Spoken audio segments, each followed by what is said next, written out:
I saw that.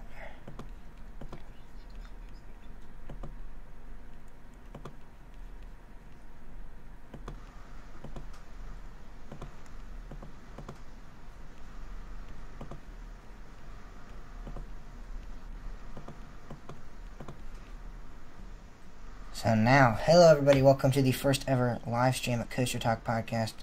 I'm really excited for that. So we're about to start the show in a sec, so here we go. Hello everybody, welcome to the first. Yep, there it is. It's working now. Would you mind saying something real quick? Just say like a full sentence or something. Okay. Hopefully everybody can hear me. Would you mind saying something real quick? Just say like a full sentence or something. Okay. Yeah, everyone can hear. Okay, good. I think, yeah, that's good. So let's get down to business. So I have the microphone set up. So I'm going to test real quick. Say something real quick. Hi, everybody. Hope you can hear us. Hi, everybody. Hope you can hear us. Open. Yep, I heard that. Yep. I need to get a voice recorder. Okay, so we're about to start now. Okay. So 3, 2, 1. Hello everybody, welcome to Coaster Talk, your source for everything roller coasters. I am your host, James Barber, and I'm here with a very, very good friend of mine. We've met at many parks. We've done many things roller coaster wise with each other. We've been, I think, to 2 parks together. We've kept in touch on email. We're going to be going to a lot of parks next year with each other. This is Larry from Pennsylvania. How are you, Larry? Doing great, James. Great to have you on the show, Larry. Really, really excited. You're a huge coaster enthusiast. I know. You're a really good friend of mine. You're kind. You're awesome, and I'm really, honestly, I'm really glad to have you on the show this week.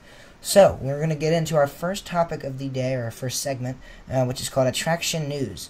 We have 4 parks to talk about that are, we've kind of discussed some of these a little bit before, like Kennywood's New Thomastown. That's the first one we're talking about. We've talked about this before, but now we kind of know that it's basically just a retheme of their already pre-existing kids area. When I talked about this before, we had no idea if this was going to be a new expansion or if they were just going to retheme their kid area. I said they probably would retheme their kid area because they don't have a lot of space to work with. But it is true that I think they're just I think what I saw and what I heard is that they're basically just retheming their own kids area, which isn't a bad thing. But in all honesty, I was kind of hoping they'd expand and they'd have a bigger area for kids because that kids area isn't that huge, and that kids area isn't that great. But I guess the retheme, I think they might be getting some new rides with it. I don't know if they're just retheming all their pre-existing attractions or if they're actually going to get a couple new rides along with it. I know you said you haven't heard too much about it, but do you know anything? You said you heard a little bit about it. Do you know anything like that? I saw some pictures the other day of what they're doing with the Thomas locomotive, and I think that's going to be nice. And I haven't heard much more about it. They don't have a lot of space there. And one of the problems they have in that area is a lot of it is very hilly and ravines. Yeah. So, there's only so much you can do. Yeah, I think they might be getting like a couple attractions, new attractions, like maybe 3 or 4. I think some people say they might be getting a new kiddie coaster with it. So that would be really cool. They need a new kind of kiddie coaster at that park. Yeah. And I think that would really bring in some more families.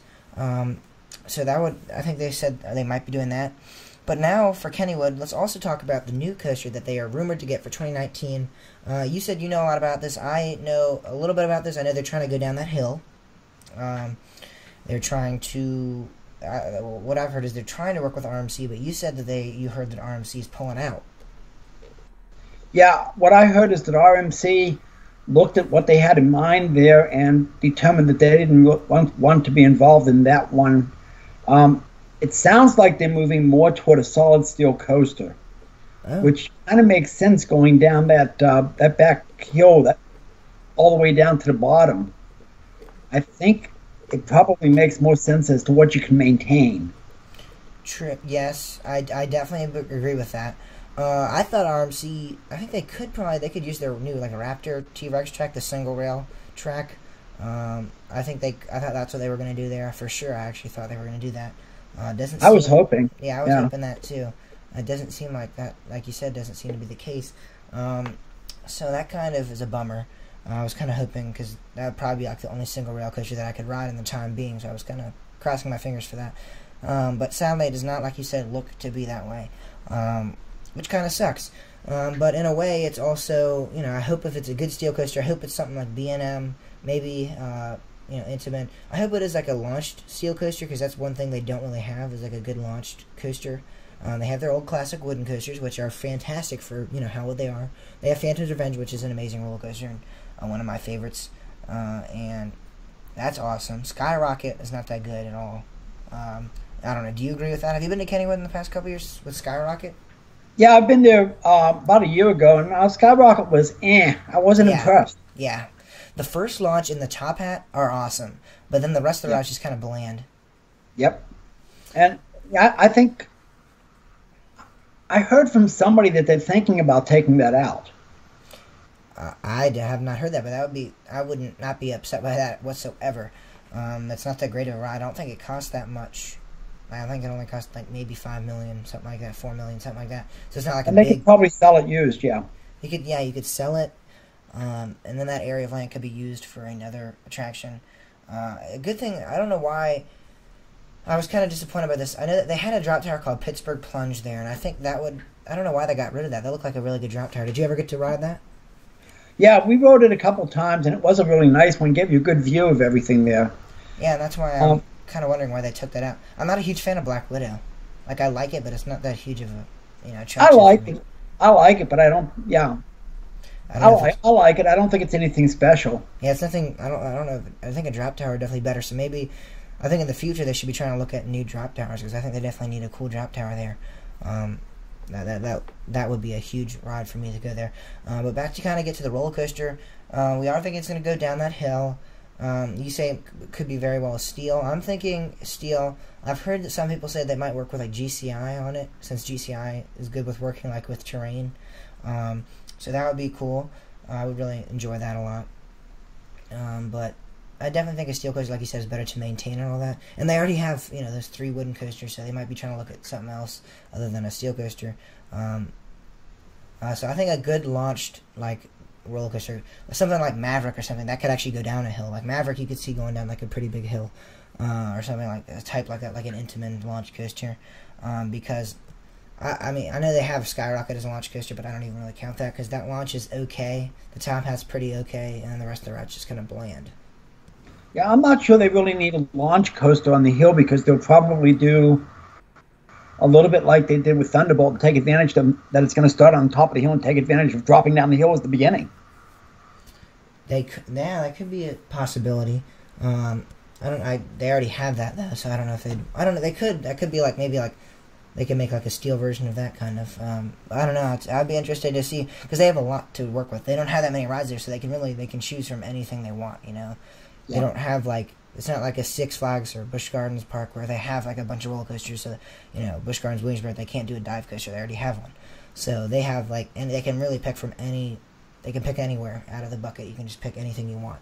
So it's really going to be hard to tell until we actually start seeing, footers and all that stuff, what could be going here. And for all we don't even know there's a roller coaster going here. So this is just speculation and stuff. So really, me and Larry don't know anything. So don't be like, oh, could, whatever. Because we really don't even know anything that they're really doing. We don't even know what's going on there. So that's about it for the Kennywood section of this segment. Now we're moving on to Busch Gardens, and we just saw they kind of had their media day for their Battle for Erie VR attraction. I watched many videos on this. I saw many things going on there, and it looks like a pretty great ride. I know they just got rid of Curse of Dark Castle, which I was very upset about, and I think they're trying to replace it with this attraction. So I don't know if this is going to be the better attraction for Curse of Dark Castle.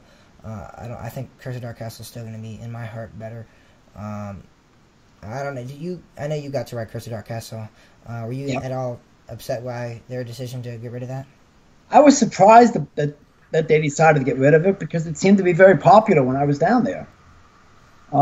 They must think they've got something better along that lines. It'll be interesting to see. And a lot of people are saying, well, really, it's not even a dark ride; it's just a VR, so it's not really like you have, you're not. It's not really the same concept. But I think it might be a little easier for them to maintain a VR ride because it's just, you can change it whenever you want because it's just a VR image. It's not the actual building. It's not screens and all that. You can't really change what's already in the Crystal Dark Castle building unless you revamp the entire thing, and Right. you have to that would cost a lot. But for VR, you just got to change what's in the little goggles, so it's not that hard to change the storyline. So down the road, if they want to completely change the theme of this ride, it's not gonna be that hard for them to do. So I think that's a lot of the reasons they're doing that as well. And I've seen the queue for the ride, and I've seen the outside station. It looks like a really greatly themed ride. So I'm glad it's going to be themed like Crystal Dark Castle was. I'm glad it's going to be a pretty solid attraction. I think it's going to be a pretty solid attraction. I don't think it's going to beat Dark Castle. I think it's going to be different, so it's going to be kind of hard to compare it, but I don't think in the end it will be better. But I'm going to wait and make my final decision on that when I actually ride it, because who knows, I might actually fall in love with the ride. It might be a great attraction. So I'm going to wait and hold my judgment for when the actual ride opens. So do you have any thoughts on this? No, I'm looking forward to seeing it when they get it done. Yeah, I am too. I hope it's as good as they're planning it to be. But you never know till they do it. Yeah, they really. Yeah, you're right. That's exactly right. You got to have that attitude. It could be, but you got to hold that judgment. So a lot of people like to jump on conclusions and just they don't even care how the actual ride is, and they just say nope, it's not better or it's way better or anything. You have to wait. You have to ride. You have to give an unbiased thought on it, and truly you got to think what's better. So I'm not gonna do a thing where I'm not gonna automatically hate it just because it's kind of the replacement of Crystal Dark Castle. I'm gonna wait.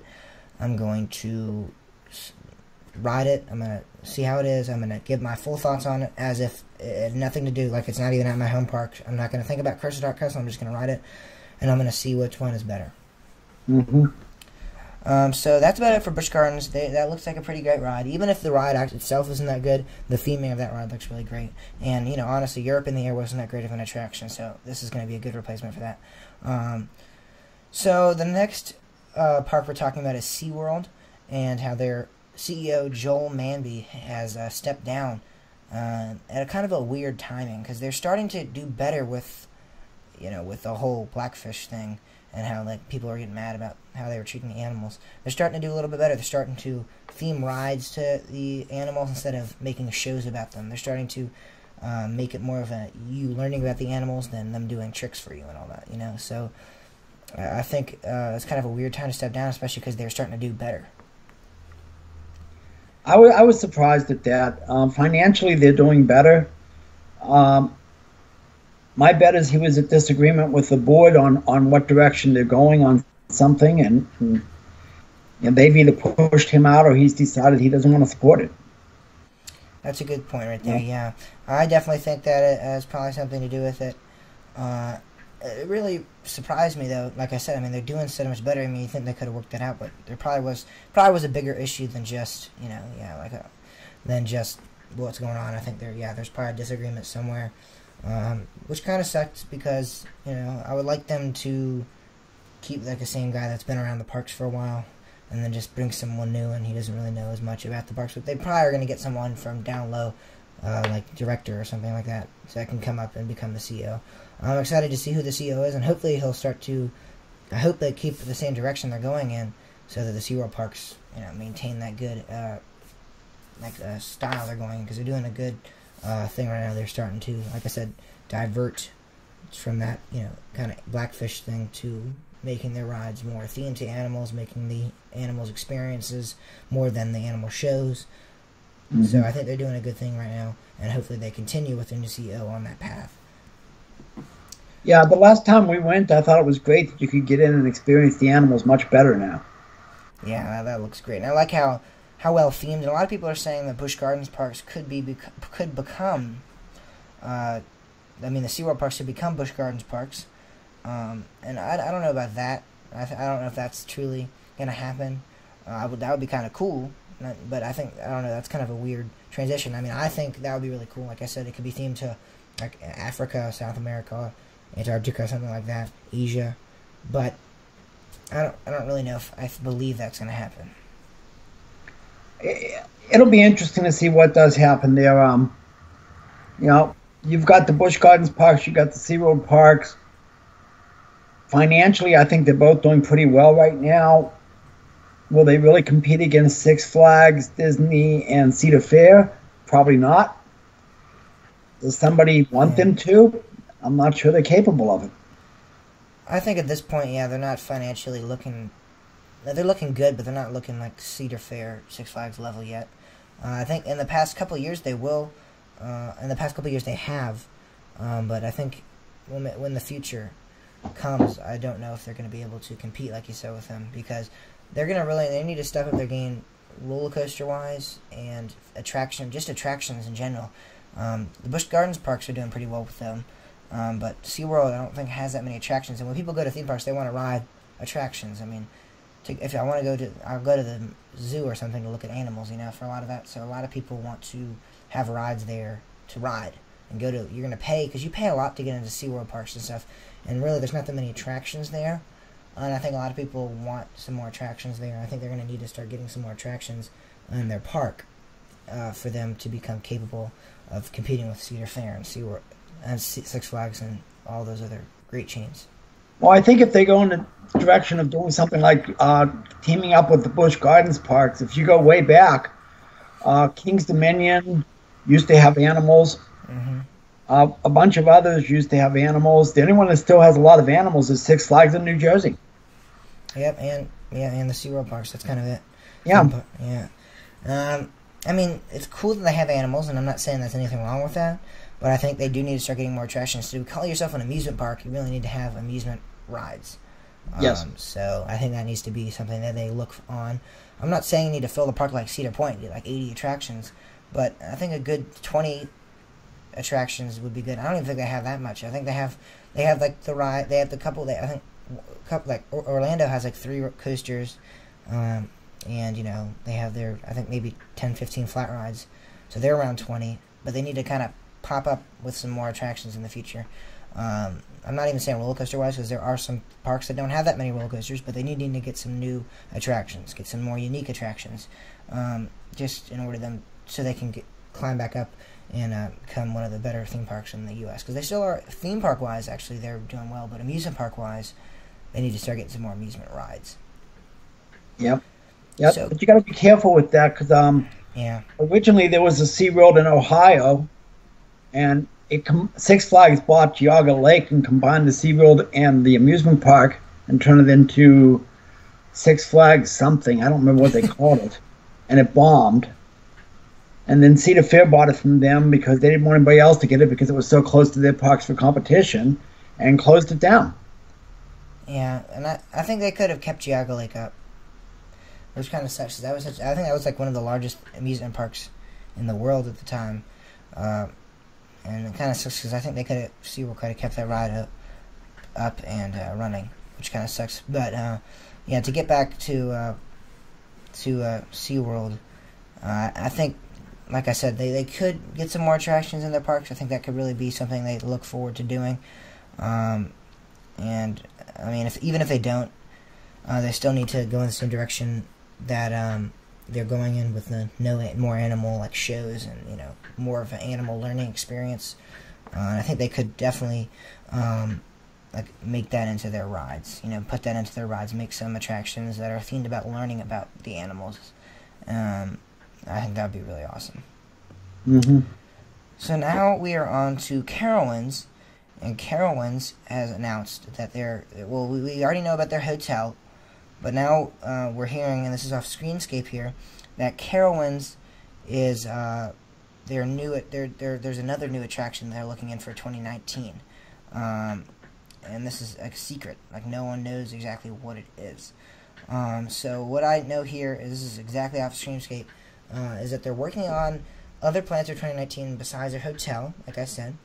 This project is titled 2018-0359 2019 Project Alpha Digital. This is described as a grading plan that is currently under review. And there's little information to go on. And it says that there's going to be demolition, grading, and erosion control associated with proposed foundations designed by others to support future development. So that's a tongue twister right there. But So I don't know. I think they're basically saying this isn't going to be like a roller coaster. Really, it doesn't sound like a roller coaster to me.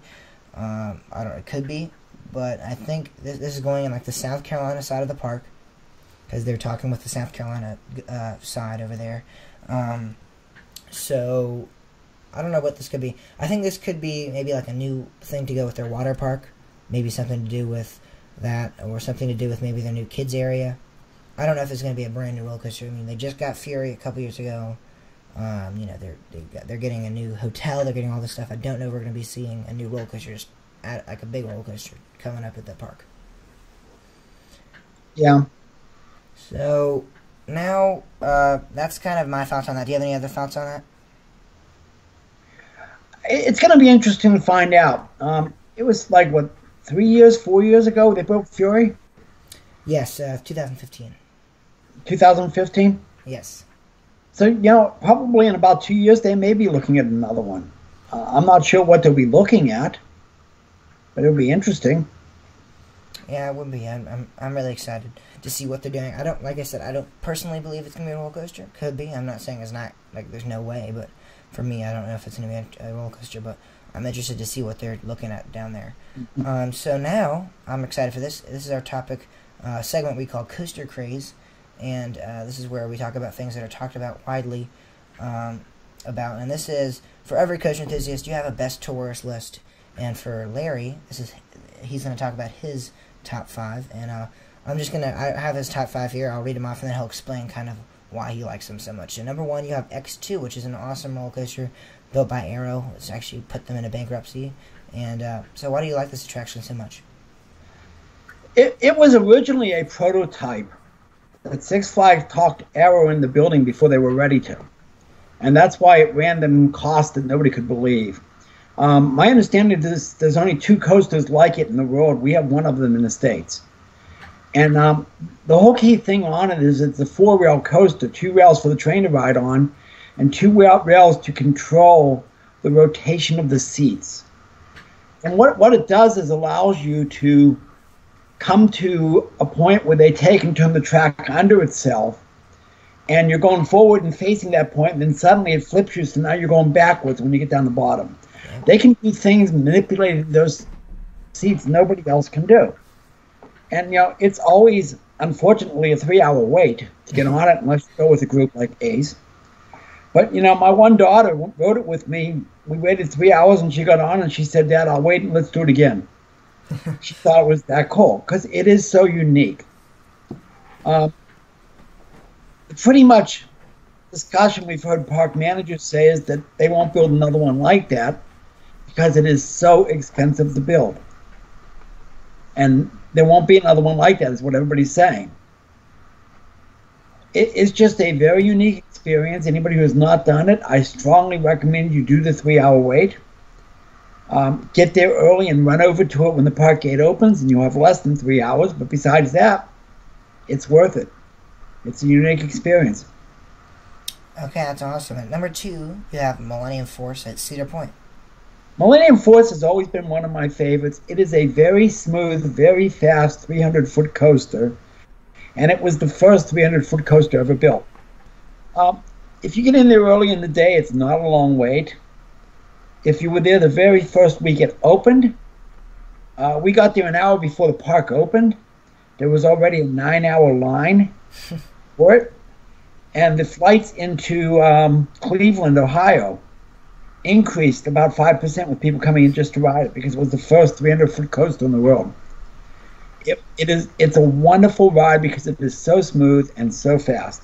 There are some other 300-foot coasters I really do like, such as Fury. But that one's my favorite because it's just such a beautiful ride. You get a beautiful view of the lake, and it's just fast and smooth. And at number 3, you have a coaster that I love as well. It's Lightning Rod at Dollywood. Yeah, I really enjoyed getting down there to ride that last year. That was just really a great thing to do. I had heard that Dolly had built a really good coaster. It's a wooden coaster. And I had heard it was different because it's actually got a magnetic launch up a hill on a wooden coaster. And it is just a really great coaster with some good twists and turns and a lot of airtime. And I've talked to a lot of people about, do you want the front seat or the back seat? The front seat's a great experience. The back seat gives you a lot more airtime. And I Yeah. just think it's a great ride. I'm looking forward to going to ride it again. I am too. Number 4, this is very unique. I'm actually very surprised by this choice of yours. This is Apocalypse the Ride. It's a roller coaster at Six Flags Magic Mountain, and this is an older coaster. And you said you enjoyed it a lot, and I'm actually very surprised by this choice. So I'm really excited to hear your explanation about this one. It's a wooden coaster that they built in the backside of the park. That kind of, it's not tall. It is fast. It's not tall, but it has a lot of ups and downs and twist turns. A lot like Twisted Timbers up at Kings Island. Okay. Mystic Timbers? Yeah, Mystic Timbers. Thank you. Up at Kings Island. It gets a lot of good speed. It does a lot of good turns, gives you some G-force and a lot of airtime, and it just goes. And it's very smooth. And just a fast, not high drops or anything, but just a really exciting, short, down to the ground type ride. Just very well designed. It's when you see it, you wonder why people like it so much until you've been on it. And it's just really quite an experience. That's one that I really like the front car best, because it's just really cool because you're going so fast and turning everywhere. And it's really well done. Yes, and number 5, another one that I'm not really as surprised, but I've heard that is a pretty great coaster, and this is Expedition Everest. Yeah, this is the one out at, and I may have the name wrong, at Disneyland, California. It was the very first tubular steel coaster built. And Walt Disney challenged Arrow. Arrow had built a few other rides for Disney, such as Dumbo and a few things. And they challenged him to be able to build him a little roller coaster in the middle of the park in this mountain. And Arrow came back and did it. And it was the first tubular steel coaster built. And I love it because it's a nice ride inside the mountain. And it's very historic. And that's really one of the key reasons. Like, number 6 on my list would probably be the Cyclone out at Coney Island. The Cyclone is a very old, famous wooden roller coaster right on the beach in Coney Island. And you see it and you say, okay, that doesn't look exciting, but you ride it and you're going to want to ride it again. It's just really well done, and it's incredibly historic. And that is Expedition Everest Animal Kingdom too, in Florida.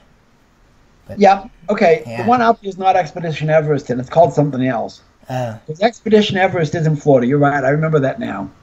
I can't remember what the one in Disneyland in California is called, though. Are you talking about... They're renaming it this year. I can't believe I'm having a blank here, too. I'm drawing a blank on it, and now I've been out there and ridden it several times. Well, while we're doing that, I'll check it out real quick. Yeah. So that's a very great top 10 list. It's very unique, and that's what I like about your list, because they're not just, a lot of basic. My list is pretty basic. It's just, Fury, Lightning Ride. It's all the coasters that you would expect to be on there, and those are roller coasters that are very diverse, and it's really awesome. And now, are you talking about California Screamin'? Is that what it is? No, that's the one they built at their other park out there. At the California Adventure Park. I'm drawing a blank on what it is. It's inside a mountain in Disneyland. But yeah, like I said, that's a very unique attraction. Yeah. Are you talking Matterhorn bobsled? Matterhorn. It's the Matterhorn, correct? Thank you. Okay, yeah. So number 5, you have Matterhorn bobsled. So that's awesome. Yeah, like I said, that's even more unique than Expedition Everest. So that's really awesome. But, there are a lot of other good ones, like you said. And I love riding Fury. I love riding El Toro up at Six Flags in Jersey. Yeah. Twisted Cyclone up at Six Flags New England is wonderful. Yeah, Wicked Cyclone's awesome, yeah. Yep. So now this is something that Larry doesn't know too much about. This is more of me, but then we're going to get back to Larry. This is the weekly poll results for this last week. We had CoasterRadio.com versus In the Loop, the two big theme park podcasts, and we had a tie. It was 10-10 on the votes, so we got a 50%, so it's not really a poll. We didn't really find anything out. My opinion, Coaster Radio is much better. Well, not much better. It's better. That's just because I think it's more of a family-friendly podcast. In the Loop, they do, cuss every once in a while, and I'm not a huge fan of the cuss words as much, and it's not as professional. Coaster Radio is very professional. They have their intros really nice. They have Neil Patrick Harris, the actor, on their show who does their intro for them, so that's really cool. So I really enjoy listening to Coaster Radio a little bit better. So it was a tie, but in my opinion, Coaster Radio wins that weekly poll. So now we're going to move back to Larry, and we're going to talk about Larry's Fireside Coaster Stories. So Larry has been Larry has been riding roller coasters his entire life almost. He has a lot of stories, but these are three that we kind of thought of, and these are more funny stories than they are like historic or anything like that. So the first one, Larry and me titled Top Thrill Seagull. Oh, this is up at Cedar Point, Top Thrill Dragster. We were walking by it one day, and it goes off at about 123 miles an hour through the launch, and it's shooting off one morning and hits a seagull right before it goes up the hill, and feathers go flying everywhere. And we never saw what happened to the body of the seagull or anything, but feathers went everywhere. There's no way it survived that, though.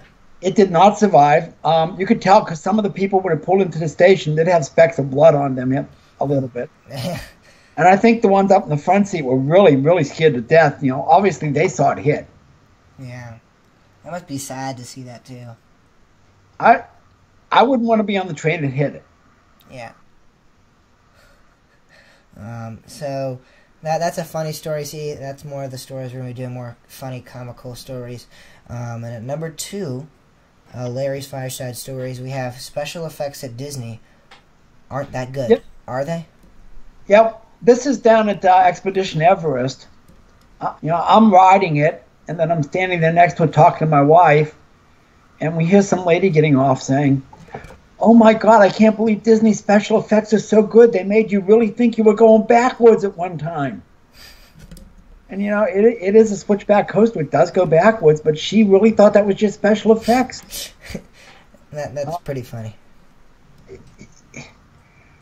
I think it's great that Disney has people believing that they could really, and they probably could find a way to make it. They probably could.